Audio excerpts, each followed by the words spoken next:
Good afternoon, everyone. Now, the last of the times we were addressing the scope of the income tax, and there were 5 rules for the taxability of income. One of the rule was, there were 3 rules rather. One of the rule was residence rule, another rule was receipt rule, and the third of the rule was source rule. We have discussed, we have discussed the residence rule. And as per the residence rule, if you are a resident of India, global income is taxable in India. Then we had discussed the receipt rule, which says that income, if it is received in India, it would be taxable in India. That is the receipt rule. And then we have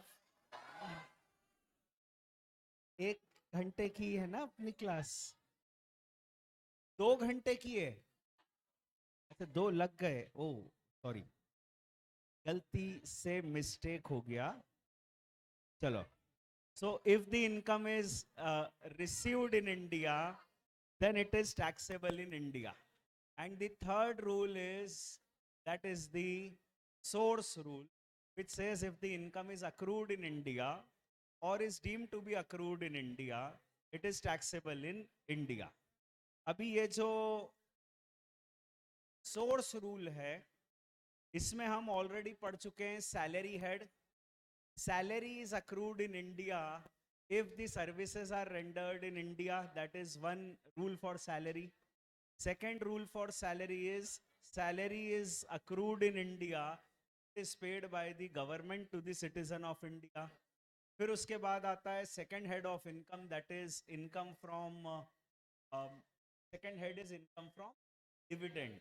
Dividend is accrued in India if the dividend is paid by dividend is accrued in India if it is paid by Indian company. That is the proposition. उसके बाद ये rule आता है which deals with capital gains. Capital gains is accrued in India if the capital asset is situated in India. And capital gains के लिए एक और rule आता है which is capital gains is accrued in India if it is from the shares of foreign company which derive their value from Indian company. तो ये भी rule आता है कैपिटल गेन के बारे में. उसके बाद अगला हेड ऑफ इनकम है gift by a resident to non resident outside India. So if the resident gives a gift to a non-resident outside India, then it is accrued in India. That is the rule dealing with, gift by a resident to a non-resident outside India. उसके बाद अगला head of income आता है other income. Other income shall be accrued in India if the asset or the property or the source is situated in India. If the asset, property or source is situated in India, then the dash income is accrued in India. Other income is accrued in India. उसके बाद आता है interest royalty fees for technical services. Interest royalty fees for technical services, it is accrued in India if interest royalty fees for technical services shall be accrued in India if it is paid by government. If it is paid by government, it shall always be accrued in India. If it is paid by a resident, generally it would be accrued. But if it is used outside India, it would accrue India. If it is paid by a non-resident, generally it would not be accrued. But if it is used in India, then the income in India. तो ये अपन यहाँ तक पढ़ चुके. अब वैसे तो interest royalty fees for technical clause sound थोड़ा सा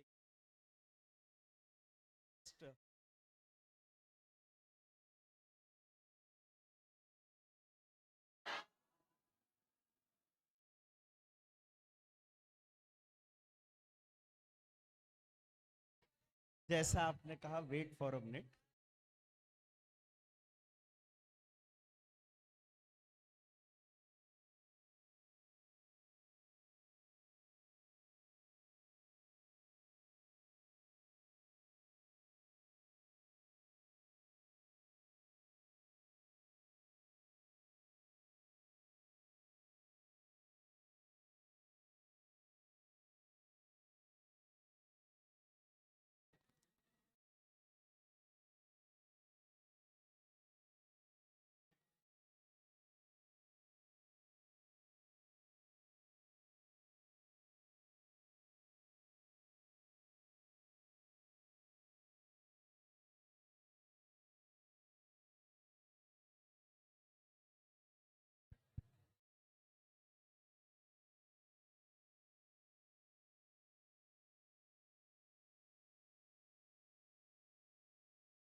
Hello, is it better online?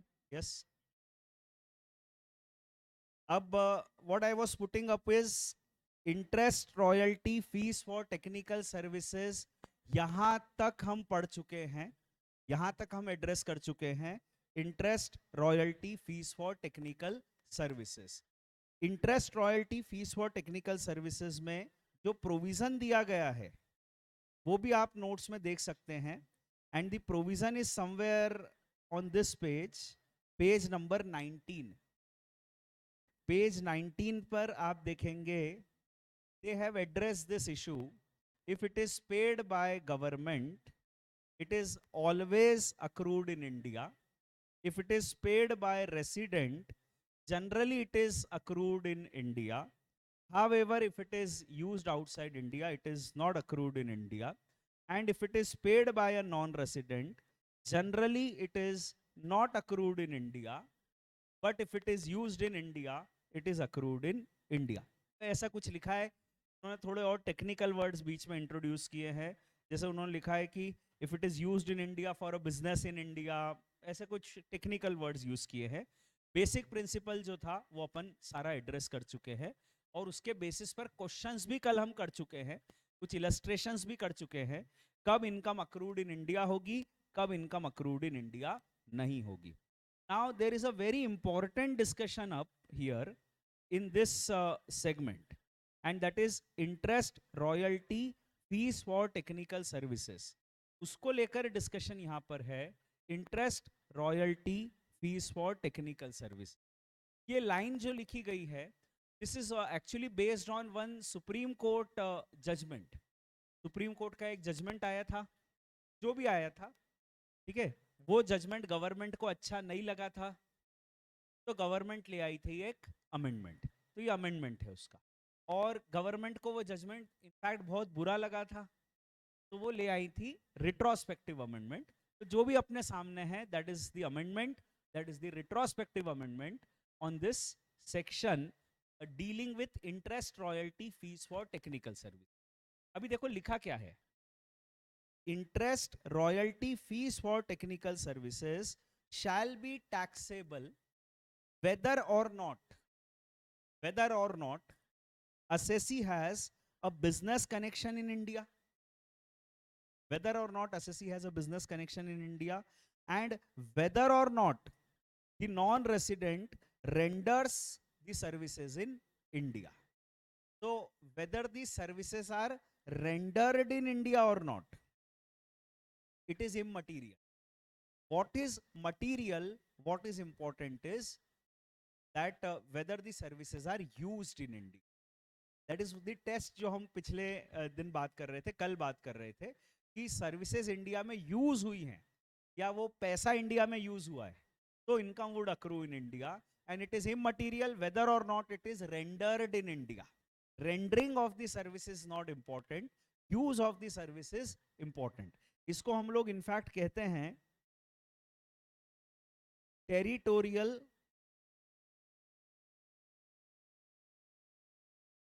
nexus. Territorial nexus with India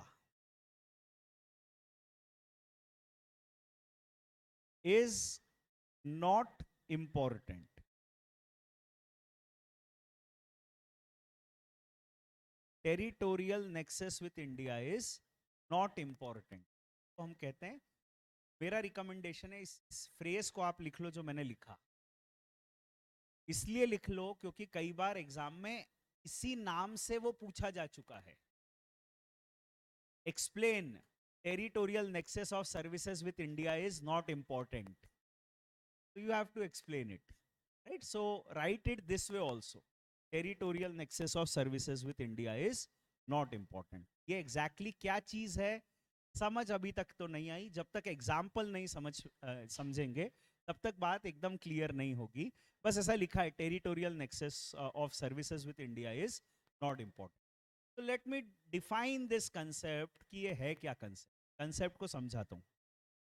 अभी देखो, वैसे कंसेप्ट अगर अपन सोचें तो हम कल के डिस्कशन में इसको एड्रेस कर चुके हैं. कल का जो हमारा डिस्कशन था उसमें हमने कहा था कि सैलरी का जो क्लॉज है और interest royalty fees for technical,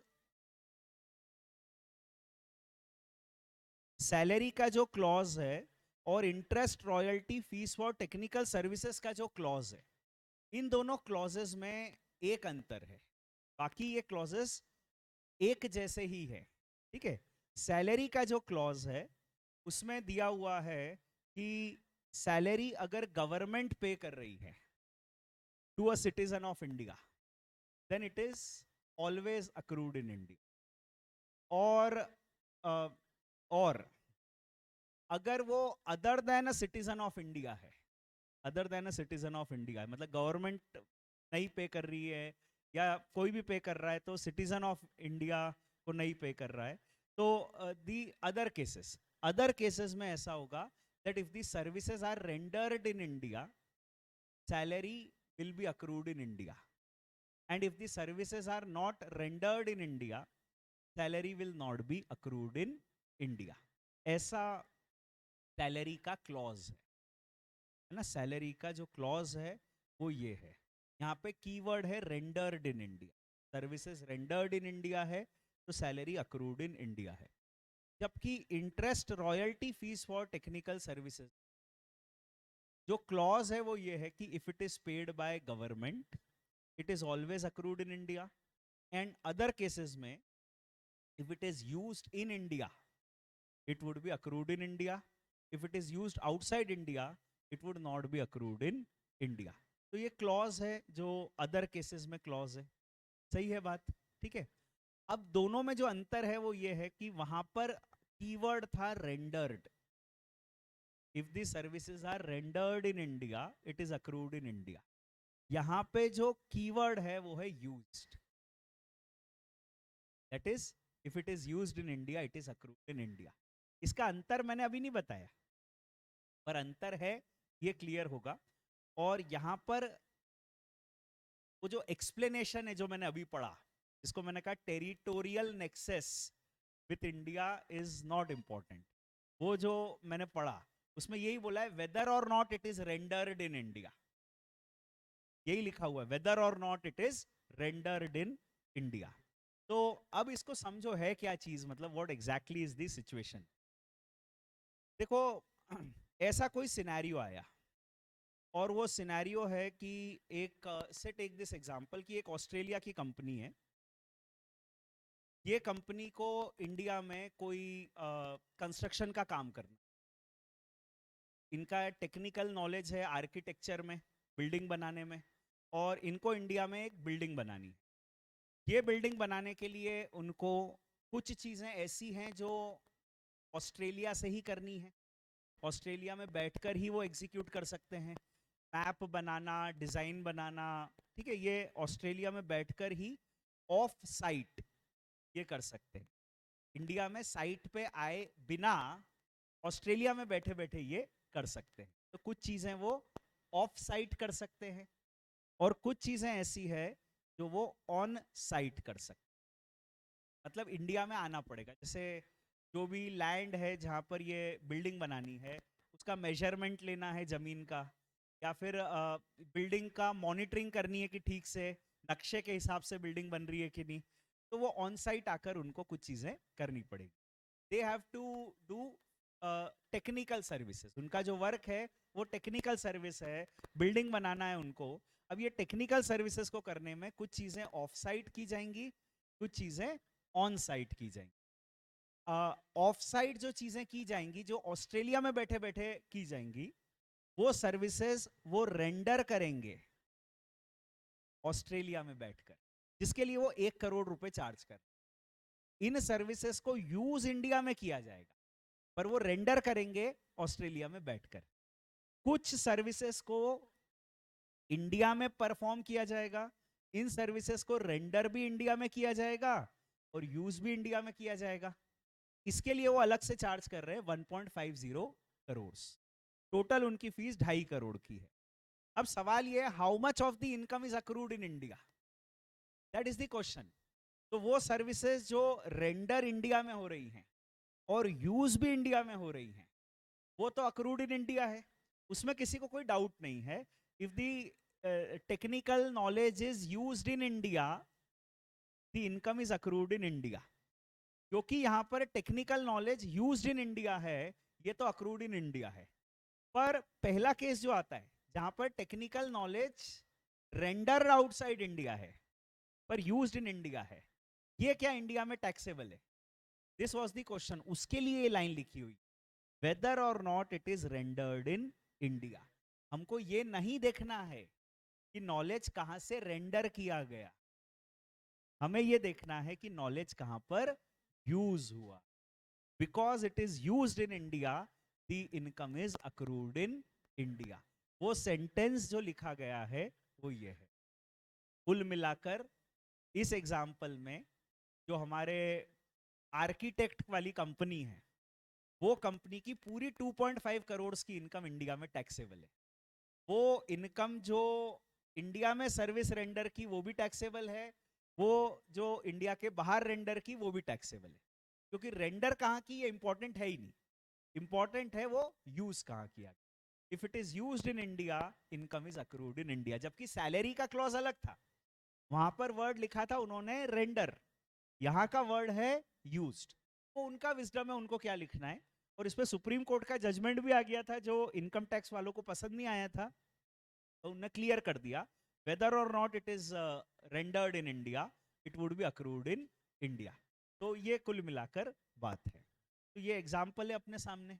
I think इस एग्जाम्पल से बात क्लियर हो जाती है. और कोई इसमें समस्या?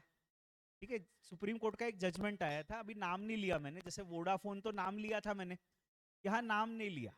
वैसे वोडाफोन का नाम लेके भी कोई फायदा नहीं हुआ, क्योंकि बाद में तो अमेंडमेंट आ गया, बाद में तो अमेंड हो गया वो, तो उससे कोई फर्क नहीं पड़ता है. अब यहाँ मैं नाम ले लूंगा कि साहब वो सुप्रीम कोर्ट का जजमेंट आया था इशिकावाजिमा हरिमा हेवी इलेक्ट्रिकल्स, तो क्या फर्क, सच में यही था नाम. तो अभी क्या मतलब, आप सुनोगे नाम भी याद नहीं रहेगा. ठीक है, आप बोलो वापस, क्या नाम था? इशी इशी इशिकावाजिमा हरिमा हेवी इलेक्ट्रिकल्स, है ना. मुश्किल नाम है और मतलब भी नहीं है, क्योंकि बाद में तो अमेंडमेंट आ गया, तो अपने को अमेंडमेंट से मतलब है. अमेंडमेंट ये कहता है, जो अपने लिए आज एप्लीकेबल है, कि services are rendered in India और नॉट इज इममटीरियल. यही अमेंडमेंट है. इंडिया में सर्विस रेंडर की या नहीं कोई फर्क नहीं पड़ता, यूज्ड इंडिया में हुई तो टैक्सेबल है. खत्म हो गया ये. अब इसके साथ अपना अगला हेड ऑफ इनकम खत्म हो गया, interest royalty fees for technical service. ठीक है. अब हाँ जी, टेबल में मैं कोशिश करता हूं, कौन से पेज की बात कर रहे हो आप? पेज 20, 20, पेज 20, इसमें interest royalty fees for technical services.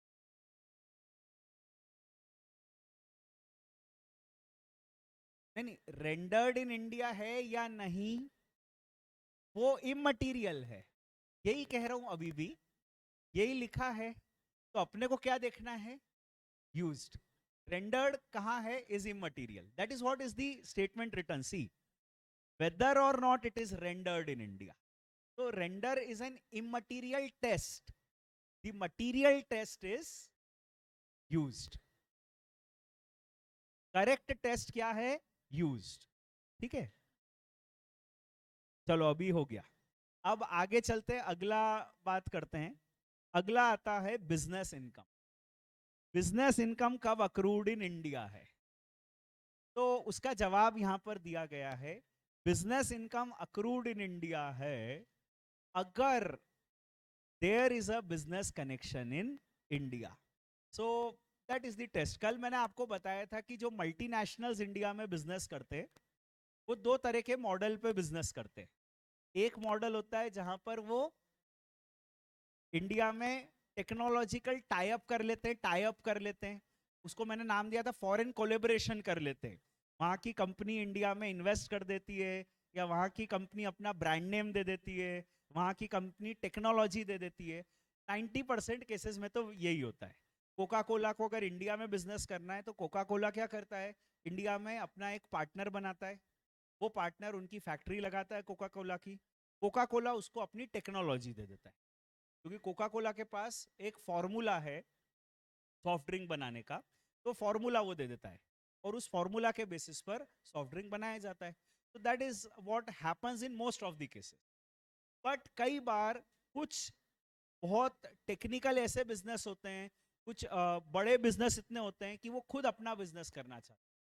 They don't want to give the technology, they don't want to give their brand name, they don't want to give the money. हम तो खुद ही अपना बिजनेस इंडिया में करना चाहते हैं। अगर कोई इंडिया में खुद ही बिजनेस करना चाहता है, खुद ही बिजनेस करता है, मल्टीनेशनल इंडिया में खुद बिजनेस करता है, तो उसकी इनकम कब अक्रूड इन इंडिया होगी? तो उसका रूल यहां दिया हुआ है, बिजनेस इनकम इंडिया में तब अक्रू होगी when you have a business connection in India, when you have a business connection in India. अब सवाल ये जरूर आएगा, when do you have a business connection in India? That is the real question. उसका जवाब ही पूरा core of the discussion है। ठीक है, बाकी प्रिंसिपल बहुत सिंपल है कि अगर आपका बिजनेस कनेक्शन इन इंडिया है तो business income is accrued in India. What is a business connection in India? Business connection in India की डेफिनेशन इंक्लूसिव दी गई है। उन्होंने लिखा है business connection in India includes. तो बिजनेस कनेक्शन हमको कॉमन सेंस में समझना पड़ेगा। कॉमन सेंस में बिजनेस कनेक्शन क्या है, क्योंकि what they have written is inclusive. उन्होंने कहा business connection in India includes तीन चीजें, तीन चीजों को बिजनेस कनेक्शन में इंक्लूड किया है। और फिर आगे ये भी लिखा है business connection in India excludes, उसमें भी दो तीन चीजों को कवर किया है। तो जो भी डेफिनेशन है वो इंक्लूसिव और कुछ एक्सप्लिसिट एक्सक्लूजन्स दिए हैं। बाकी बेसिकली क्या बिजनेस कनेक्शन होता है वो अपने को समझना पड़ेगा। Now what is a business connection in common sense, ये मैं आपको बताता हूं, क्योंकि एक्ट में तो डिफाइंड नहीं है। सुप्रीम कोर्ट ने कहा बिजनेस कनेक्शन कॉमन सेंस में होता है business plus connection. Business connection क्या होता है? बिजनेस और कनेक्शन। बिजनेस और कनेक्शन हो गया तो बिजनेस कनेक्शन हो गया। That is simple. समझो what they are trying to examine and demonstrate. उनका यह कहना है कि merely doing a business in India is not a business connection. एक फॉरेन कंपनी इंडिया में आती है, गुड्स बेचती है और चली जाती है, that is not a business connection. Merely selling goods in India is not a business connection. India में बिजनेस करना, इंडिया में टर्नओवर करना तो एक चीज है। ठीक है, बिजनेस करना मतलब क्या? रेगुलर एक्टिविटी करना with a profit motive. This is a business in short. What is a business? Regularly कुछ करना with a profit motive is a business. ये स्कूल में कभी आपने पढ़ा हो। तो बिजनेस करना एक चीज है, मियरली बिजनेस करना से इनकम इंडिया में अक्रू नहीं हो जाएगी, साथ में आपका इंडिया से कनेक्शन भी होना चाहिए। Now what is a connection, यही सबसे इंपॉर्टेंट है। मियरली इंडिया में बिजनेस करने से इनकम इंडिया में अक्रू नहीं हो जाएगी, ये समझो। ये बहुत बड़ा मिसकंसेप्शन है। 90% चार्टर्ड अकाउंटेंट्स को ये मिसकंसेप्शन हो जाता है। अपन तो अभी स्टूडेंट है। सीए लोगों को भी मिसकंसेप्शन होता है कि इंडिया में बिजनेस किया मतलब इंडिया में टैक्स लगे। ऐसा नहीं है, क्योंकि उनका ये कहना है कि बिजनेस करने के साथ साथ you should also have a connection with it. Now what is a connection with India? Supreme court ने कहा connection in with India means a setup in India. You have a connection with the soil of India. India में आपका कोई setup है जो आपका India में permanence बताता है। That is a connection with India. मतलब इंडिया में आपका कोई फैक्ट्री है, इंडिया में आपका कोई गोडाउन है, कोई वेयर हाउस है, कोई ऑफिस है, कोई शॉप है, कोई आउटलेट है, ऐसा इंडिया में आपका कोई सेटअप है जो आपका इंडिया में परमानेंस बताता है और उस आउटलेट से आपने इंडिया में बिजनेस किया. That is the word business connection in India. You have a factory, godown, office, warehouse और एनी शॉप और any establishment in India. India में आपका किसी भी तरह का एस्टैब्लिशमेंट है जो इंडिया में आपका परमानेंस बताता है और उसके जरिए अगर आप इंडिया में इनकम कमाते हो रेगुलरली तो आपका इंडिया में बिजनेस कनेक्शन. और अगर बिजनेस कनेक्शन है तो income is accrued in India. तो मियरली अपन इंडिया में गुड्स बेचते हैं is not a business connection. India में आपका सेटअप होना चाहिए, आपका ऑफिस होना चाहिए, आपका शॉप, वेयर हाउस, कोई एस्टैब्लिशमेंट होना चाहिए. अगर इंडिया में ऐसा कोई एस्टैब्लिशमेंट है then you have a business connection in India, right? Any type of establishment, it can be a branch, office, factory, godown, warehouse setup, कोई भी तरह का हो. कोई माइनिंग ऑफिस है, अगर माइनिंग की कंपनी है तो इट डिपेंड्स. ऐसा कोई इंडिया में सेटअप जो इंडिया में आपका परमानेंस बताता है, उसके जरिए अगर आप इनकम कमाते हो regularly then you have a business connection with India. Temporary है तो is not a business connection. The word is uh, business connection. So you have to do business, and business obviously talks about a regularity. Yes. Electronic mode की बात करते हैं. अभी जो बात है मेरे ख्याल से मैं क्लियर हूं, आप भी क्लियर हो. ये बात आती है जहां पर फिजिकल सेटअप है. डिजिटल बिजनेस की बात अलग है. अभी जो बात है वो फिजिकल सेटअप की है. इंडिया में आपका फिजिकल सेटअप की बात कर रहे हैं. ये जो वर्ड लिखा है कॉमन सेंस में, that is purely about physical setup. I think both of us agree. It is not about digital business. It can not be about digital business because we are talking about an establishment, and an establishment is something which is a physical setup in India.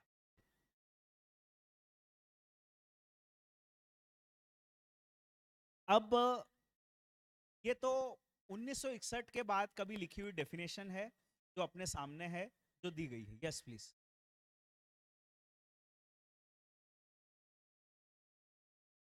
अगर उनका physical setup है India में जिसके जरिए वो India से income कमा रहे, उस ऑफिस के जरिए अगर वो इंडिया से इनकम कमा रहे हैं, then they have a business connection. If they have a physical setup जिसके जरिए वो इंडिया से इनकम कमा रहे. ये मेरा देखो, मैंने जितना अभी बोला वही रिपीट कर पाऊंगा मैं. उसके आगे की बात अगर आप पूछोगे कि डिजिटल भी बिजनेस है, फिजिकल भी है और अमेजोन है, वो तो एक्चुअली उनका एक ऑफिस है जो कि लाइजनिंग ऑफिस टाइप का है कि आपको कोई ट्रबल शूट होता है, कोई प्रॉब्लम आता है तो कस्टमर से कोऑर्डिनेट करने का ऑफिस है उनका. बाकी ऐसा कोई ऑफिस नहीं है. It's just you can say a trouble shooting office, a call centre is there, nothing more than that. तो क्या वो बिजनेस कनेक्शन है या नहीं? और ओरिजिनली तो उनका बिजनेस होता है ऑनलाइन. तो मेरा इसीलिए वो क्वेश्चन है कि क्या उनका इंडिया में ऐसा ऑफिस है जिसके जरिए वो इंडिया में बिजनेस इनकम कमा रहे. ये मेरा क्वेश्चन है. आई am not going into specific person कि अमेजोन क्या कर रहा है या यूट्यूब का कैसा होता होगा, वो मेरे को नहीं पता. ठीक है, मैं तो आपको प्रिंसिपल बता रहा हूँ, वो बता दिया मैंने अभी, और अभी पूरा नहीं बताया. जहां तक बात आई वहां तक का बता दिया. इलेक्ट्रॉनिक मोड वाली बात क्या बाद में आएगी, अभी मैं बताऊंगा. आएगी तो बता दूंगा, नहीं आएगी तो वैसा बता दूंगा कि देखो कानून में नहीं है. I try to demonstrate whatever is there. ठीक है, अभी पहले मैं पूरा कंसेप्ट आपको समझा देता हूँ. Understand the 360 degree of what is written. उसके बाद अपनी क्वेरीज पर अपन आते हैं, तभी जाके वो बात कम्युनिकेट हो पाएगी. तो अभी कॉमन सेंस तो हो गया, इसमें कोई कंफ्यूजन? कॉमन सेंस को लेके बिजनेस कनेक्शन क्या है कॉमन सेंस में? इंडिया में कोई factory, godown, warehouse, office, setup, branch जिसके जरिए आप रेगुलरली इंडिया से इनकम कमाते हो, वो बिजनेस कनेक्शन होता है. अभी की पूरी कहानी फिजिकल बिजनेस पर है, इलेक्ट्रॉनिक बिजनेस पर नहीं है. अभी भी फिजिकल बिजनेस की बात आगे बढ़ाते हैं. आज से 15, 20, 25 साल पहले जब ये डेफिनेशन इनकम टैक्स में लिखी गई, तब एक बहुत बड़ा झगड़ा चल रहा था. सवाल यह था कि इंडिया में एजेंट होना क्या बिजनेस कनेक्शन? एक फॉरेन कंपनी है, उनका इंडिया में एजेंट है जो उनके गुड्स इंडिया में बेचता है, या उनके लिए रॉ मटेरियल इंडिया में प्रोक्योर करता है, या उनको कोई सर्विसेज देता है, किसी भी प्रकार की सर्विसेज इंडिया में, उनका बिहाफ पे इंडिया में कॉन्ट्रैक्ट्स कंक्लूड करता है, क्या किसी फॉरेन कंपनी का इंडिया में नियर एजेंट होना बिजनेस कनेक्शन है? इंडिया में उनकी ब्रांच होना, ऑफिस होना तो बिजनेस कनेक्शन है, पर क्या उनका एजेंट इंडिया में है तो do they have a business connection India? That was a question. उस क्वेश्चन का जवाब लॉ मेकर्स ने यहां पर दिया है, और उन्होंने कहा है business connection in India includes, और इंक्लूड्स में उन्होंने इंडिया में 3 तरह के एजेंट को शामिल किया। अगर इंडिया में आपके इनमें से कोई प्रकार के agent, then you have a business connection in India. Otherwise, merely having an agent in India is not a business connection in India. अभी जो है उन्होंने कहा है कि 3 प्रकार के एजेंट ही बिजनेस कनेक्शन है, उसके अलावा और कोई एजेंट है तो बिजनेस कनेक्शन नहीं है। कौन से 3 प्रकार के एजेंट कवर किए हैं? तो ये अपने नोट्स में पेज 21 पर आपको मिलेगा, page 21, deemed business connection in case of agency, that is the heading। ठीक है, business connection in India includes, और ये 3 प्रकार के एजेंट इंक्लूडेड हैं। ठीक है, पहले प्रकार का एजेंट इंक्लूडेड है जिसको मैं कहता हूं अपनी भाषा में पावर ऑफ अटॉर्नी एजेंट, मैं कहता हूं, पर कानून में क्या लिखा है वो आगे अपन पढ़ते। Any business activity carried on through an agent that habitually concludes the contract or habitually plays role leading to the conclusion of contract by that non-resident। ऐसा लिखा है, मैंने पढ़ दिया। समझ तभी पड़ता है जब एग्जाम्पल लेते हैं। तो एग्जाम्पल लेते हैं कि मान लो एक फॉरेन की कंपनी है कोका कोला। अब कोका कोला का इंडिया में कोई office, factory, godown, warehouse, branch खुद की तो नहीं है, पर उन्होंने क्या कर रखा है, इंडिया में एक एजेंट अपॉइंट कर रखा है। अब वो एजेंट को अपनी भाषा में वो लोग कुछ भी कहते हैं, कंपनी नाम कुछ भी दे दे। आपने अकाउंट्स में सुना होगा नॉमेनक्लेचर इज नॉट इंपॉर्टेंट, तो वही प्रिंसिपल मैं कह रहा हूँ, नॉमेनक्लेचर इज नॉट इंपॉर्टेंट, उसका नेचर इंपॉर्टेंट है। तो अभी उसको नाम अपन दे दे फ्रेंचाइजी है इंडिया में, कोई कह दे साहब इंडिया में लाइसेंसी है उनका, तो कुछ भी नाम दे दो, प्रिंसिपली समझो उस एजेंट का वर्क क्या है। वो एजेंट कोका कोला को इंडिया में रिप्रेजेंट, इंडिया में कोका कोला को कुछ भी करना है तो वो एजेंट करेगा।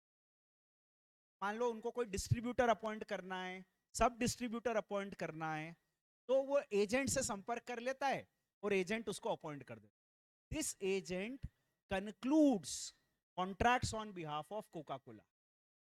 ठीक है, he concludes the contracts on behalf of Coca Cola, वो साइन करता है तो it is as good as Coca Cola sign कर रहा है, ऐसा एजेंट है। या फिर वो साइन नहीं करता है but he plays a principal role in the conclusion of contract.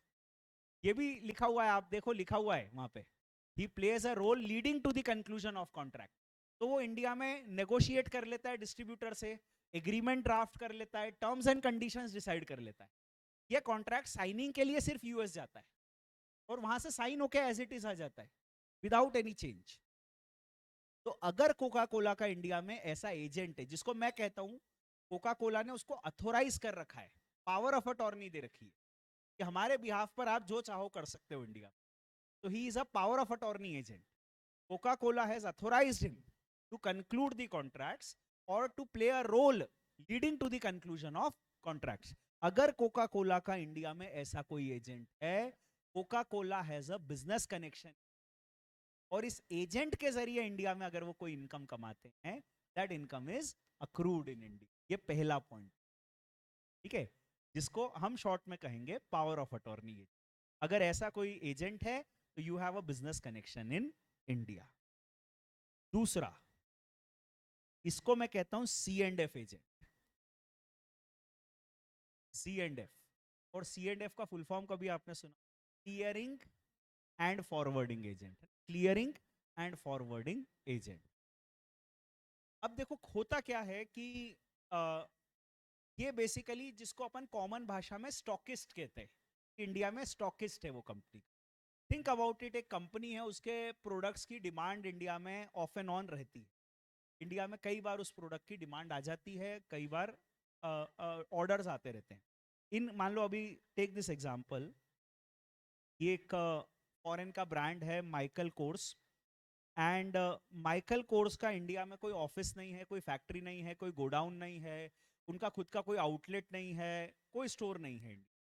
अक्सर क्या होता है कि लोगों को माइकल कोर्स के प्रोडक्ट्स ऑर्डर करने होते हैं तो ऑनलाइन जाते हैं, ऑनलाइन उनकी साइट पे ऑर्डर करते हैं, साइट पे ऑर्डर करने के बाद शिपमेंट होता है। मान लो इनका स्विट्जरलैंड में कहीं सेटअप है तो वहाँ से शिपमेंट होता है, शिपमेंट होके 1-2 महीने में प्रोडक्ट अपने आता है। इंपोर्ट होने में कस्टम्स क्लियरेंस कराना पड़ता है। वहाँ इंदौर में मान लो मैं हूँ और मेरे को ये गुड्स आए तो मेरे को दिल्ली या बॉम्बे जाना पड़ेगा जहाँ से कस्टम्स का क्लियरेंस होगा। वहाँ के फॉर्मेलिटीज़ की मेरे को जानकारी भी नहीं है। उसके बाद इंपोर्ट करने के बाद उसको फिर इंदौर तक लेकर आना, it's a very tedious job. 2-3 महीने 4 महीने लग जाएंगे। अभी मेरे को कोई प्रोडक्ट खरीदना है उनका तो it becomes very difficult for me कि मैं उसको ऑर्डर करूं, फिर वो ऑर्डर आए, क्लियरेंस हो उसका, कस्टम क्लियरेंस, और फिर मेरे तक अपने शहर में वो पहुंचे। तो कस्टमर्स को डेफिनेटली बहुत डिफिकल्टी आती है और बार बार कस्टमर्स ईमेल लिखते रहते हैं उनको कि आप अपना एक आउटलेट इंडिया में खोलो ताकि हम जो भी आपके प्रोडक्ट हैं इंडिया से उसको परचेज करें। कंपनी का सोचना है कि इंडिया में आउटलेट खोलना इतना कंफर्टेबल नहीं है अभी, इतना कॉस्ट इफेक्टिव नहीं है। तो इसलिए कंपनी ने ये तय किया कि वो एक साथ एक कंटेनर भर के, बड़ा कंटेनर में सामान भर के इंडिया में शिपमेंट कर दे, और इंडिया में दिल्ली में या गुड़गांव में एक स्टॉकिस्ट तय कर लिया, उस स्टॉकिस्ट को ये दे देंगे। उसका काम क्या है? उसका काम है दो। जब ये कंटेनर इंडिया में आएगा, इंडिया में आके वो कस्टम्स क्लियरेंस कराए, क्लियरिंग कराएगा, क्लियरिंग करा के उसको अपने गोडाउन में रख लेगा, और कंपनी उसको जहां जहां बोलेगी वहां उसको फॉरवर्ड कर दे। तो मान लो मैं कस्टमर हूं, मैंने ऑर्डर किया कि मुझे माइकल कॉर्स की एक से शर्ट चाहिए, राइट, अपेरल्स का उनका ब्रांड है, मुझे एक शर्ट चाहिए। तो अब वो शर्ट वो लोग स्विट्जरलैंड से शिपमेंट नहीं करेंगे, वो अपने इंडिया में ही C&F एजेंट को कह देंगे कि साहब इसको इंदौर में ट्रांसपोर्ट कर दिया, तो मुझे 2 दिन में 1 दिन में मिल जाएगी जल्दी से। एंड प्लस मोर इम्पोर्टेंटली मेरे को फॉर्मेलिटीज से सब में बच जाऊंगा, तो कंपनी अपने प्रोडक्ट ज़्यादा अच्छे से इस तरीके से सेल कर पाएगी। कंपनीज ऐसा करती हैं कि वो इंडिया में अपने C&F एजेंट अपॉइंट कर लेती। अगर माइकल कॉर्स का कोई इंडिया में C&F एजेंट है जिसका काम क्या है, कस्टम्स क्लियरेंस कराकर शिपमेंट को रखना और जहां जहां कंपनी बोले वहां उसको फॉरवर्ड करना, ये एजेंट खुद गुड्स नहीं बेचता है। ये बात एकदम क्लियर है मेरी तरफ से, एजेंट खुद गुड्स नहीं बेच रहा है। एजेंट तो सिंपली क्या कर रहा है, clearing and forwarding. Customs clearance करा के उसने अपने गोडाउन में रख लिया स्टॉक। कंपनी का रोज ईमेल आता है कि आज 2 पार्सल बेंगलोर में भेजना है, 3 पार्सल जयपुर में भेजना है, वो पैकिंग करके उसको फॉरवर्ड कर देता है, जिसके लिए उसको कमीशन मिलता है। हमारा असेसी एजेंट नहीं है, एजेंट तो रेसिडेंट है, उसकी तो इनकम टैक्सेबल है। हमारा असेसी है फॉरेन कंपनी माइकल कोर्स। क्या Michael Kors has a business connection in India? If they have a C&F agent in India, they have a business connection in India. That is the proposition. तो ये second type का agency आ गया। एक बार मैं पूरा समझा। फिर थर्ड आता है, if you have an agent who habitually secures orders, mainly or wholly for the non-resident or his associate, जिसको मैं कहता हूं अपनी भाषा में sole selling agent. Sole selling agent मतलब इंडिया में आपका ऐसा एजेंट है जो सोलली आप ही के गुड्स बेचता है, ऐसा एजेंट जो केवल आपके गुड्स बेचता है, अगर इंडिया में आपका ऐसा एजेंट है तो he is a business connection in India. Take this example. मान लो अ, एक फॉरेन की कंपनी है, उनका प्रोडक्ट है ब्लैकबेरी. ठीक है, ब्लैकबेरी आती है और वो जर्मनी में उनका प्रोडक्शन होता है कहीं. अभी जर्मनी के फार्म्स में ब्लैकबेरी उगती है और वो दुनिया भर में एक्सपोर्ट करना चाहते हैं रेफ्रिजरेट करके. अब क्या हुआ कि ब्लैकबेरी है, एक टिपिकल प्रोडक्ट है, और जर्मनी की कोई कंपनी, वहाँ के उनके फार्म्स हैं, तो ब्लैकबेरी उगाकर दुनिया भर में एक्सपोर्ट करती है. इंडिया में इंडिया में ब्लैकबेरी उगती नहीं है, यहाँ पे प्रोडक्शन नहीं हो सकता है, फार्मिंग नहीं हो सकती, वो टिपिकल वेदर नहीं है यहाँ का. तो इंडिया में अक्सर ब्लैकबेरी अगर हमको इंपोर्ट करनी हो तो we import it from Germany. अब इंडिया में एक एजेंट है, जर्मनी की एक कंपनी है, ब्लैकबेरी प्रोडक्शंस ऐसा कुछ कंपनी है. ये बेसिकली फार्मिंग करती है ब्लैकबेरी की और दुनिया भर में एक्सपोर्ट करती है.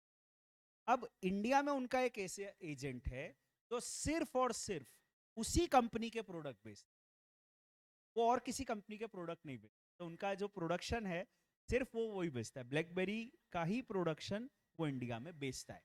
इसमें और T&F एजेंट में अंतर यह है कि ये जो एजेंट है इसको राइट्स है कि ये गुड्स बेचता है और ये सिर्फ उसी कंपनी के गुड्स बेचता है. जबकि C&F एजेंट गुड्स नहीं बेचता है. He does not sell the goods. He just clears and forwards it. और वो तो 10 कंपनी के गुड्स को स्टॉक रख सकता है. ठीक है, सोल सेलिंग एजेंट तो केवल इसी कंपनी का स्टॉक रखता है. तो अगर कोई ऐसी कंपनी है जिसका इंडिया में ऐसा एजेंट है जो सिर्फ और सिर्फ इसी कंपनी का स्टॉक बेचता है. Let us take another example. ठीक है, अभी मान लो कोई वॉच की कंपनी है टैग ह्यूअर, और टैग ह्यूअर स्विस कंपनी है. उनका इंडिया में कोई ऑफिस नहीं है, कोई factory, godown, warehouse setup, branch नहीं है. पर इंडिया में एक उनका ऐसा एजेंट जो सिर्फ और सिर्फ टैग ह्यूअर की वॉचेस में. He does not sell the watches of other company. He sells the watches only and only of Tag Heuer. तो अगर टैग ह्यूअर का इंडिया में कोई ऐसा एजेंट है, दे have a business connection in India. तो इस एजेंट के जरिए टैग ह्यूअर को जो भी इनकम होगी, that income would be accrued in India. That is the concept we have about the sole selling agent. तो वैसे तो इंडिया में एजेंट होना is not a business connection in India. However, India में 3 में से किसी प्रकार का एजेंट होना बिजनेस कनेक्शन है. अगर आपका इंडिया में ऐसा कोई एजेंट है जो आपके बिहाफ पर हैबिचुअली कंक्लूड करता है कॉन्ट्रैक्ट्स को, आपका कोई पावर ऑफ अटॉर्नी एजेंट है, तो you have a business connection in India. या इंडिया में अगर आपका ऐसा कोई एजेंट है जो C&F एजेंट है, तो आपके बिहाफ पर गुड्स को स्टॉक करता है और आपके बताए हिसाब से उसको आगे फॉरवर्ड करता है, you have a business connection. या फिर इंडिया में कोई ऐसा एजेंट है जो सिर्फ और सिर्फ आप ही के गुड्स इंडिया में बेचता है, you have a business in India. तो वैसे तो एजेंट होना is not a business connection, पर इन 3 में से किसी प्रकार का एजेंट है तो बिजनेस कनेक्शन है. आगे ये भी उन्होंने लिखा है कि एक जनरल कमीशन एजेंट होना is not a business connection. Business connection in India excludes करके पॉइंट लिखा है कि अगर ऐसा कोई एजेंट है जो इन तीनों के अलावा है, बेसिकली जो जनरल कमीशन एजेंट है, जो इंडिपेंडेंटली एक्ट कर रहा है, ऐसा कुछ उन्होंने लिखा है. अगर ऐसा कोई एजेंट है तो you don't have a business connection in India. तो merely having an agent in India is not a business connection. Business connection तभी होगा जब वो एजेंट इन 3 में से किसी प्रकार का है. Right, that is the crux of the matter. बाकी इंडिया में आपका खुद का सेटअप है, ऑफिस, फैक्ट्री, गोडाउन, वेयरहाउस वगैरह है, तो you have a business connection in India, there is no problem. अब हमने ये पढ़ लिया business connection in India includes क्या होता है. कॉमन सेंस में बिजनेस कनेक्शन जो है वो तो है ही, उसके अलावा 3 चीजें भी बिजनेस कनेक्शन है, 3 एजेंट भी बिजनेस कनेक्शन है, ये पढ़ लिया. Business connection in India excludes में से एक पॉइंट पढ़ लिया, जनरल कमीशन एजेंट होना is not a business connection in India, ये भी पढ़ लिया. अब और भी पॉइंट्स लिखे गए हैं business connection in India excludes को लेकर. इन केसेस में मान लिया जाएगा कि इंडिया में आपका बिजनेस कनेक्शन नहीं है। ये बेसिकली एग्जम्पशन है। ये जो 3 केसेस दिए हैं ये किसी इंडस्ट्री को लेकर एग्जम्पशन है। इसको 2 मिनट से समझा देता हूँ। उसके पहले मैं ऑनलाइन वाली बात कर लेता हूँ, क्योंकि ऑनलाइन को लेके ज्यादा टेंशन है आजकल लोगों को, because that is the core setup in India. अभी देखो, उसके ऊपर काफी समय से डिबेट चल रहा है इंडिया में कि ई कॉमर्स बिजनेस का क्या होगा। अभी somebody took the example of Amazon कि Amazon इंडिया में बिजनेस कर रही है और Amazon एक फॉरेन कंपनी है। मान लेते हैं 2 मिनट के लिए कि उनकी इंडिया में कोई कंपनी नहीं है, they don't have a company in India. हालांकि generally they operate through a company, पर मान लेते हैं, आपने कहा तो मैं मान लेता हूँ कि वो फॉरेन कंपनी है, इंडिया में बिजनेस कर रही है, and they do not have a physical presence in India. They don't have an office, factory, godown, warehouse in India, I assume.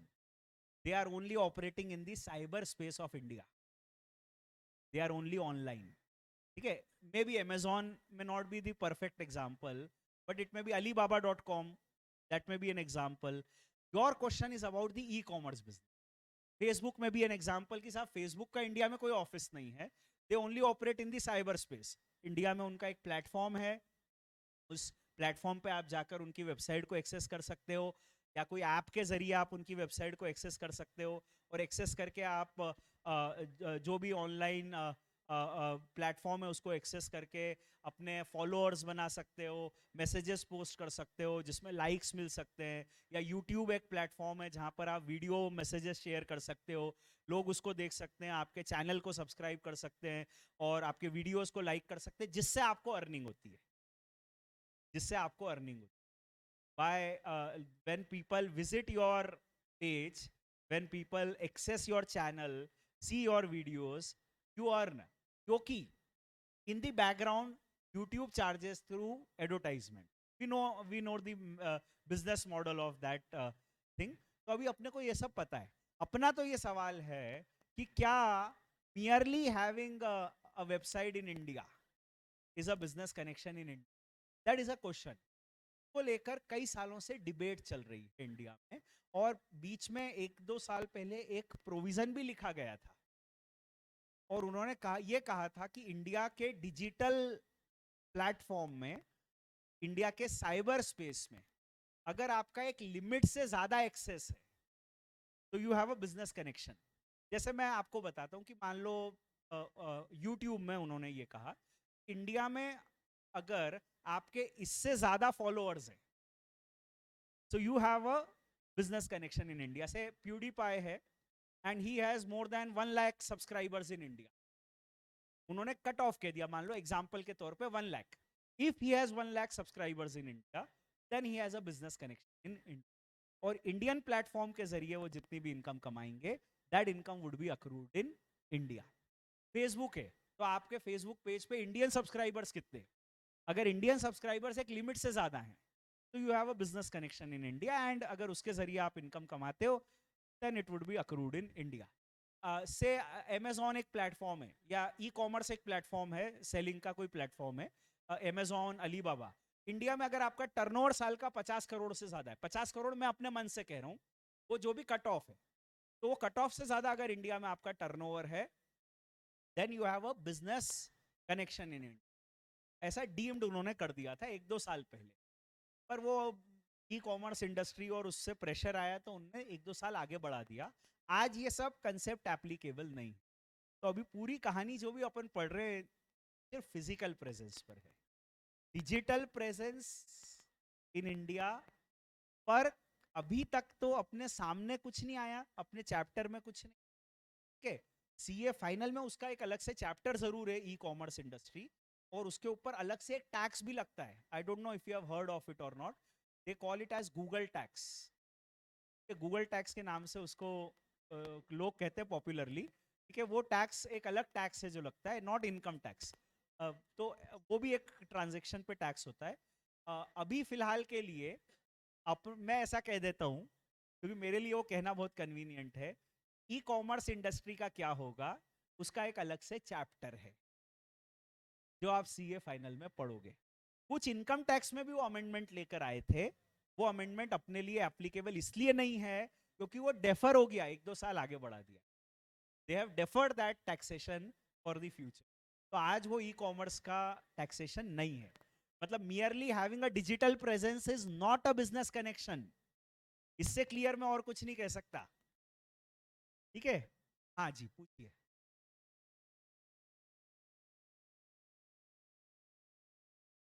क्या उस फिजिकल सेटअप के जरिए वो इनकम कमा रहे हैं? आपकी भी क्वेरी यही थी कि अमेजॉन का ऑफिस भी है और अमेजॉन का डिजिटल प्लेटफॉर्म भी है. मेरा तो यही क्वेश्चन है, whether you are earning income through that business connection, you have to answer it factually. I don't know. Determine कैसे करेंगे? सबूतों, गवाहों और बयानों को मद्देनजर रखते हुए. उसका कोई थर्मोमीटर नहीं आता कि हमने पता कर लिया, लगा के देख लिया कि देखो इनका तो देखो इसी के जरिए इनकम हो रही है. That is a factual matter and not for exams. Yes.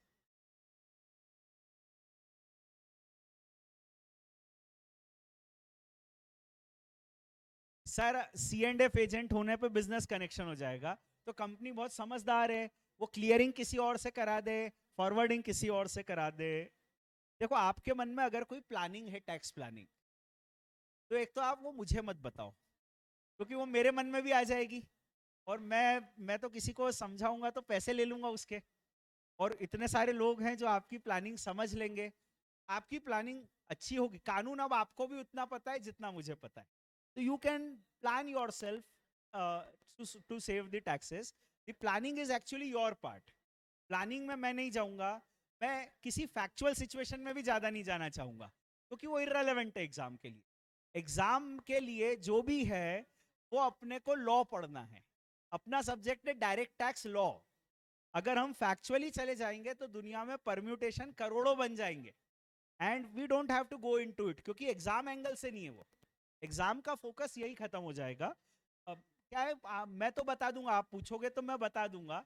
Problem है कि आप कितना याद रखोगे. जो 2000 बातें मैं बताऊंगा वही याद रख लो. वही एक चैलेंज है, बहुत बड़ा चैलेंज है, मुश्किल आएगी. ठीक है. Yes yes please.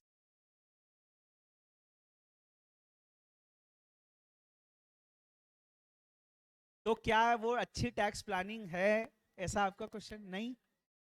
I don't no. I don't no. मैं भी यही कह रहा हूं, आई डोंट नो. एक्चुअली क्या होता है कि जो टैक्स प्लानिंग हम करते हैं वो हम ये सोच के करते हैं कि ये तो सही है और इनकम टैक्स वाले मान जाएंगे उसको. क्योंकि अपन ने कहा क्लियरिंग किसी और से करा लो, फॉरवर्डिंग किसी और से करा लो. अपने को बहुत सही लगा कि अभी देखो टैक्स बच जाएगा. इनकम टैक्स के ऑफिस, आई डोंट नो आप कभी इनकम टैक्स के ऑफिस के बाहर से निकले कि नहीं. तो इनकम टैक्स के ऑफिस के बाहर से आप निकलोगे, वहां पर एक हिडन मैसेज है जो आपको लिखा हुआ नहीं दिखेगा. हिडन है वो, पर अनुभव के साथ आपको मैसेज पता चल जाएगा. और वो मैसेज है, हम नहीं मानते. आपने जो भी कहा उनका एक स्टैंडर्ड आंसर है, हम नहीं मानते. तो आपने कहा क्लियरिंग किसी और से करा लेंगे, फॉरवर्डिंग किसी और से करा लेंगे, टैक्स बच जाएगा. कितना बढ़िया है. अरबों करोड़ों रुपए का करो ट्रांजैक्शन, टैक्स बचा लो. उनने उनकी बिल्डिंग के बाहर ही लिख दिया, हम नहीं मानते. बकवास प्लानिंग है. और ऐसा वो कह रहे हैं, ऐसा वो कह रहे हैं, वो आपका प्लानिंग को डिसरिगार्ड कर देंगे. आपको लगा नहीं हमारी तो प्लानिंग कानून के हिसाब से सही थी, तो जाओ कोर्ट में लड़ो. हाई कोर्ट, सुप्रीम कोर्ट तक लड़ो. 30-40 साल तक केस चलता है. 30-40 साल ज्यादा नहीं कह रहा हूं मैं. एक्चुअली लॉ कमीशन का कहना है कि इंडिया में 64 साल में न्याय मिलता है लोगों को. 64 इज द एवरेज टाइम. मैं तो 30-40 साल ही कह रहा हूं, जल्दी मिल जाएगा न्याय आपको. तो प्रॉब्लम ये होती है कि जो हम प्लानिंग करते हैं उस प्लानिंग को इनकम टैक्स वाले एक्सेप्ट कर कि प्रोबेबिलिटी इज ऑलमोस्ट जीरो. तो आपकी प्लानिंग एक्सेप्टेबिलिटी की रेंज में भी होनी चाहिए. अभी बहुत सारी ऐसी बातें हैं जो with experience you will learn out of the income tax. तो प्लानिंग जो आपने पढ़ा, ठीक है, आपने पढ़ा सही है, उससे आपके मन में कोई प्लानिंग है वो भी सही है. But whether this planning will be acceptable to income tax or not, I don't know. You have to do the metal testing there with the income tax department. वहीं जाके कोशिश करके देखो प्लानिंग करके, वो बताएंगे आपकी प्लानिंग सही है कि नहीं। मैं तो कह दूंगा सही है, कर लो, कर लो, क्लियरिंग किसी और से करा लो, फॉरवर्डिंग करा लो, कर लो। I am not the person who will decide, metal testing will be done by the income tax department, they will say कि आपकी प्लानिंग सही है कि नहीं, और उनका स्टैंडर्ड जवाब है हम तो नहीं मानेंगे आपकी प्लानिंग। नहीं मानोगे तो क्या होगा, टैक्स लगेगा, आपको नहीं देना है tax, go to court, fight your case, that is how income tax operates. Case चलता है तब तक वो टैक्स लेके रख लेते हैं, ठीक है, बाद में जब आप जीत जाते हो तो वापस कर देते, ब्याज के साथ वापस कर देते, ठीक है, थोड़ा सा ब्याज भी देते हैं वो, थोड़ा सा देते वही बड़ी बात है। इनकम टैक्स डिपार्टमेंट केवल उनका एक ही हाथ है, लेने का हाथ है उनका, दे रहे वो मतलब बड़ी बात मान लो आप, think about it, right. You have to be more practical when you go to income tax, right. Income tax is a very different mindset. Yes, 12,000 crore,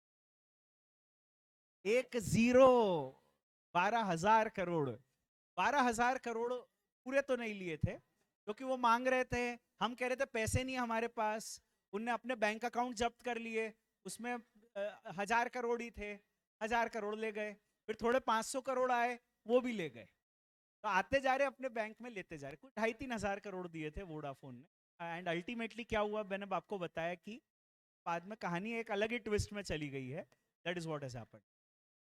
sir अगर कोई फॉरेनर टैक्स नहीं दे तो इनकम टैक्स डिपार्टमेंट क्या action ले सकता है? तो देखो, क्या उसके देश में जाकर उसको टैक्स वसूला जा सकता है क्या? नहीं, नहीं वसूला जा सकता, क्योंकि इनकम टैक्स के अधिकारियों का जुरिस्डिक्शन भी इंडिया ही है, they can not go outside India और वहां से जाकर टैक्स वसूल सकते हैं। पर इंडिया का एग्रीमेंट होता है कई देशों के साथ, मैंने नाम लिया था ना डबल टैक्सेशन अवॉइडेंस एग्रीमेंट, उस एग्रीमेंट में ये क्लॉज भी होता है कि अगर कोई फॉरेनर टैक्स नहीं देगा तो वहां की सरकार उससे पैसा वसूल के भारत की सरकार को दे देगी, ऐसे क्लॉजेस होते हैं। तो इंडिया का मान लो यूके से एग्रीमेंट है और यूके का कोई व्यक्ति टैक्स नहीं दे रहा है, तो यूके की गवर्नमेंट टैक्स वसूल के इंडिया की गवर्नमेंट को दे देगी, एंड वाइस वर्सा। इंडिया का कोई व्यक्ति टैक्स नहीं दे रहा है तो इंडिया की गवर्नमेंट टैक्स वसूल के यूके की गवर्नमेंट को दे देगी, तो it's a vice versa agreement. What is the difference between power of attorney agent and a sole selling agent? Sole selling agent केवल उसी कंपनी के गुड्स बेचता है, power of attorney agent goods बेचता है या नहीं वो नहीं कह रहे हम, पावर ऑफ अटॉर्नी तो सारे कॉन्ट्रैक्ट्स करता है, डीलर अपॉइंट करना, सब डीलर अपॉइंट करना, दुनिया की तमाम चीजें करने का राइट है उसको, राइट। दो तीन पावर ऑफ अटॉर्नी एजेंट भी हो सकते हैं, वो दो तीन कंपनी का पावर ऑफ अटॉर्नी एजेंट भी हो सकता है कि साहब मेरे पास माइक्रोसॉफ्ट का भी पावर है, मेरे पास ओरेकल का भी पावर है, he can have a power of multiple country companies also. तो yes, power of attorney is a totally different ball game, and sole selling एक अलग ही चीज है, दोनों अलग बातें। चलो अब आगे चलते हैं, business connection in India excludes पे, टाइमर देख लेते हैं। वैसे वैसे मुझे इस टाइमर में 15 मिनट और ऐड करने थे, क्योंकि आज तो अपना 1 घंटे 15 मिनट का बैच था, ऐसा था। अच्छा चलो, इतना तो पढ़ा ही लेता हूँ, इतना तो पढ़ा ही लेता हूँ। आई स्टार्टेड विथ 1 आवर, तो आई क्लोज विथ 1 आवर। चलो अभी ध्यान देते हैं, रेज्यूम्ड। अब business connection in India excludes करके 3 पॉइंट दिए गए हैं, इन 3 पॉइंट्स को समझो। पहला पॉइंट लिखा गया है, ये पॉइंट रिलेट करता है न्यूज एजेंसी से, न्यूज एजेंसी से। देखो, अपने को जाना है कोई इंडस्ट्री में, ये जो पॉइंट्स लिखे हैं basically they are about certain industries. तो पहली इंडस्ट्री है न्यूज इंडस्ट्री, उससे संबंधित पॉइंट है। अब पॉइंट क्या है ये समझो, पॉइंट बेसिकली ये है कि अगर कोई फॉरेन की न्यूज कंपनी है, जैसे मान लो ब्रिटिश ब्रॉडकास्टिंग कॉरपोरेशन या फिर न्यूयॉर्क टाइम्स, अभी ये दुनिया भर से न्यूज कलेक्ट करते हैं और न्यूज कलेक्ट करके न्यूज़पेपर में पब्लिश करते हैं या टीवी पे ब्रॉडकास्ट करते हैं, इनका यही बिजनेस है। अब न्यूज कलेक्शन कैसे करते हैं ये, इनका बिजनेस मॉडल समझो। इनके दो तरह के लोग होते हैं जो इनको न्यूज सप्लाई करते हैं. देयर प्रोडक्ट इज न्यूज, और इनको न्यूज मिलती कहां से, उसके दो तरह के इनके एजेंसीज होती है, या दो तरह का अरेंजमेंट होता है. एक अरेंजमेंट होता है इनके खुद के एम्प्लॉयज, इनके करेस्पॉन्डेंट्स, इनके जो भी रिपोर्टर्स हैं, वो इनको न्यूज देते हैं. पर दुनिया भर में इनका कोई सेटअप होना पॉसिबल नहीं है. तो कुछ ऐसी कंपनीज होती हैं जिनका बिजनेस होता है केवल न्यूज कलेक्ट करके न्यूज पेपर और न्यूज चैनल को बेचना, जिसको हम कहते हैं न्यूज एजेंसीज. इनका बिजनेस होता है न्यूज कलेक्ट करके बेचना, ये इनका बिजनेस है. ये न्यूज छापते नहीं हैं, इनका सिर्फ काम होता है न्यूज कलेक्ट करके सप्लाई करना, जिसका इनको कमीशन मिलता है. तो अब क्या हुआ, जैसे एक उदाहरण लेता हूं. इंडिया में कभी आपने नाम सुना हो प्रेस ट्रस्ट ऑफ इंडिया. कई बार अखबार में आपने न्यूज पढ़ी हो, उस पर लिखा होगा source, PTI, Press Trust of India. तो basically Press Trust of India का काम क्या है, न्यूज कलेक्ट करना. इनके देश भर में गांव गांव में रिपोर्टर्स हैं जो इनसे अटैच्ड हैं. ये न्यूज कलेक्ट करते हैं और कलेक्ट करके न्यूज़पेपर न्यूज चैनल्स को बेचते हैं. ये इनका वर्क है. ऐसे बहुत सारे होते हैं, जैसे इंटरनेशनली एक पॉपुलर न्यूज एजेंसी है रियॉटर्स, कभी आपने सुना हो नाम. तो रियॉटर्स करके एक न्यूज एजेंसी है. इसी प्रकार से इंडिया में एक न्यूज एजेंसी है तहलका, current news service.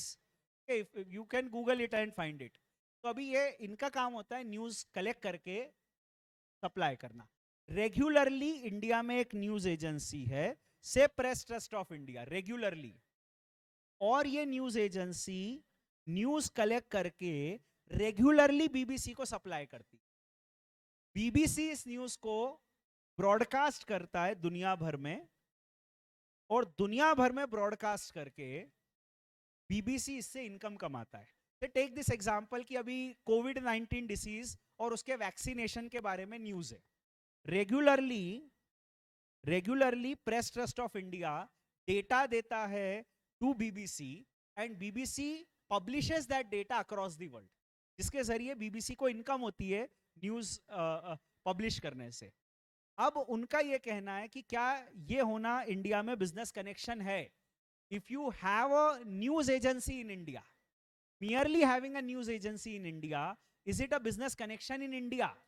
That is a question. कोई कह सकता है हाँ आपका रेगुलर सेटअप है इंडिया में, जिसके जरिए आप बिजनेस कर रहे हो, you have a business connection. उन्होंने न्यूज एजेंसी वालों ने, उनके एसोसिएशन ने जाके गवर्नमेंट से रिक्वेस्ट किया होगा कि साहब ये तो गलत है, इससे तो इंडिया से न्यूज ही कलेक्ट नहीं करेंगे लोग, क्योंकि उनकी ग्लोबल इनकम इंडिया में टैक्स कर दोगे आप. इंडिया से न्यूज कलेक्ट की, अखबार छापा, दुनिया भर में बेचा, तो टैक्स लग जाएगा, ये गलत है. तो उनका ये कहना था, लॉ में उन्होंने एग्जम्पशन दे दिया. उन्होंने कह दिया merely having a news agency in India is not a business connection in India. तो बीबीसी का मियरली इंडिया में अगर न्यूज एजेंसी है, they don't have a business connection in India, और इसको दुनिया भर में दिखाकर जो वो इनकम कमाएंगे that would not be accrued in India. पर अगर इसको इंडिया में दिखाकर इनकम कमाते हैं, इस न्यूज को इंडिया में पब्लिश करके इनकम कमाते हैं, to that extent income would be accrued in India. You can see it what is written. ठीक है. Non-resident news agency publisher of newspaper, magazine, journal who collects news and views from India for their transmission outside India.